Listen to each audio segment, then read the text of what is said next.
အားလုံးမင်္ဂလာပါဒီနေ့မှာတော့ traditional hairstyle လေ့ကျင့်တဲ့အခါမှာခေါင်းနဲ့လက်ရဲ့အနေအထားဘယ်လိုမျိုးလေးထားရမလဲဆိုတာကိုပြပြပေးသွားမှာပဲဖြစ်ပါတယ်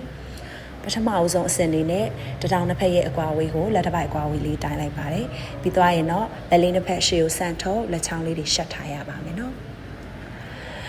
လက်ချောင်းလေးတွေချိတ်တဲ့အခါမှာလက်ဖက်နှောက်ပူတဲ့အထိချိတ်တာမျိုးမဖြစ်ရပါဘူးပြီးသွားရင်ခေါင်းရဲ့ငယ်တဲ့ဒါမှမဟုတ်လို့ရှိရင်စပင်းနဲ့နှစ်ဖူးရဲ့ကြားပေါ့နော်ဆန်ဆက်နေရလေးကိုဒီလက်နှစ်ခုကြားလေးတွေထည့်ရပါတယ်ခေါင်းထောက်တဲ့အခါမှာညလေးတို့ဒီငယ်တဲ့ကိုကြော်ပြီးတော့ပေါ့နော်ခေါင်းကအရန်ငုံသွားတာကြောအရန်ခုံသွားတာမဖြစ်ရပါဘူးပြီးသွားရင်ဒီလက်ဖွားပေါ်မှာပေါ့နော်ခေါင်းကိုဖိထားတာမျိုးလည်းမဖြစ်ရပါဘူးလက်ကခေါင်းနဲ့ဒီတက်စီဖြစ်နေရမယ်လက်နှစ်ဖက်ကခေါင်းရဲ့ boundary ဖြစ်နေရမယ်ပေါ့နော်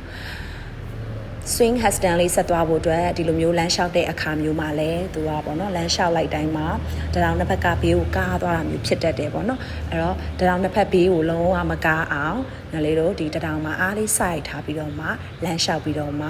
hairstyle လေးကိုလွှဲပေးလို့ရပါတယ်